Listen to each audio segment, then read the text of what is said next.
আসসালামু আলাইকুম গাইস, আজকে এই যে কচুর ছড়া, কেউ বলে মুহি, রান্না করবাম রুই মাছ দিয়ে। এই যে এখন এটি সিলুনি দেওয়া সিলে নিলাম। এই যে এখন পিস পিস করে কাটলাম, এখন ধুয়ে নিব। এই ধুয়ে নিছি, এখন রুই মাছ তেলে ভাজবো। ভাজা পরে এই কচুর ছড়া দিয়েও ভাজবো। আগে মাছটা ভাজা লই। মশলা দিছি, মশলা 3 জাতের মশলা দিছি: হলুদ, মরিচ, মিক্স মশলা, লবণ দিছি দিয়ে এখন মাখাইতেছি। এই যে মা নিয়েছে, কড়াই বসাই দিছি, কড়াই হিট হয়েছে, এখন তেল দিতেছি। এখন এই যে মাছ দিতেছি, কারণ কচুর ছড়াটি এটি তেলে ভাজা লইলে অনেক টেস্ট হয়, এই কারণে তেলে ভাজা লইলাম হালকা মশলা দিয়ে। মাছটা ভাজা হইলে এই যে এখন কচুর ছড়াটির মাঝে এই যে হলুদ দিছি, আবার এই যে মিক্স মশলা আর মরিচের ফাঁকি দিয়ে একসাথে মাখায়া এই যে লবণ দিলাম, মাখায়া তারপর তেলও ভাজলাম। যে মা নিয়ে এসছে, এই যে মাছ এখন উল্টাই দিতেছে।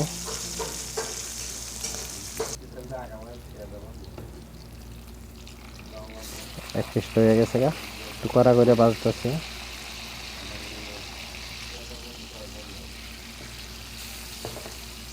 কারণ একটু কড়া করে ভাজলে সবচেয়ে ভালো হয়। মাছ উল্টাই দিলাম, মাছ হয়ে গেছে, এখন উলাইতেছি।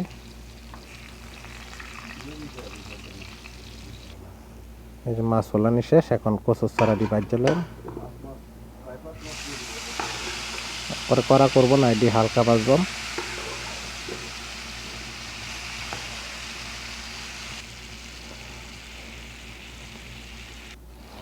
যে ভাজা হয়ে গেছে, এখন উলায়াম। কচুর ছড়া ভাজা হয়ে গেছে, এখন উলাইতেছি।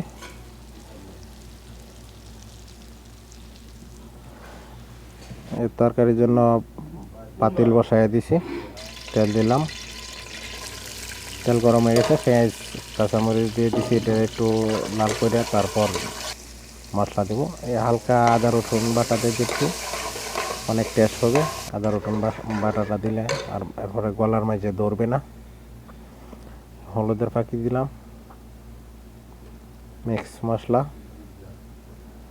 2 চামচ,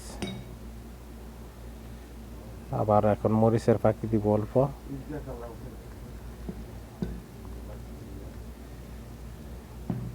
মশলাটারে কষায় তারপর কচুর ছড়াটি যে ভাজি এটি দিয়ে হালকা একটু কষায়,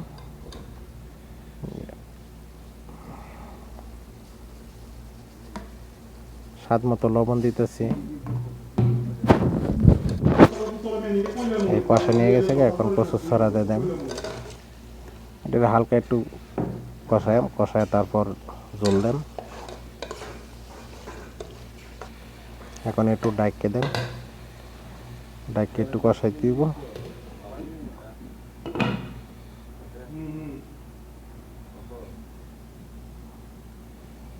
এই যে কষা নিয়ে গেছে, এখন জল দিয়ে দেন।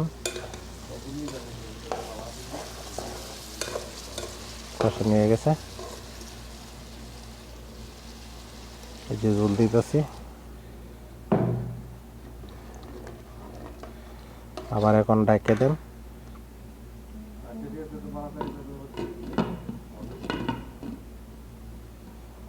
ডাইকে দিছি, এই এখন মাছ দিয়ে দেন, কারণ হয়ে আইছে। এখন মাছটা দেয়া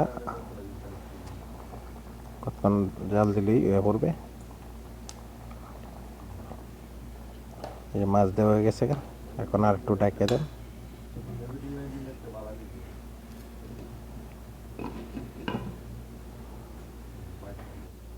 এই যে হয়ে গেছে, এখন ধনিয়া পাতা দেন। এই যে ধনিয়া পাতা দিয়ে দিলাম, ধনিয়া পাতা একটু বেশি দিতেছি। আবার একটু ডাইকে দেন।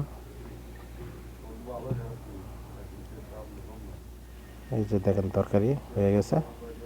ভিডিওটা ভালো লাগলে সবাই শেয়ার করে দেবেন একটু।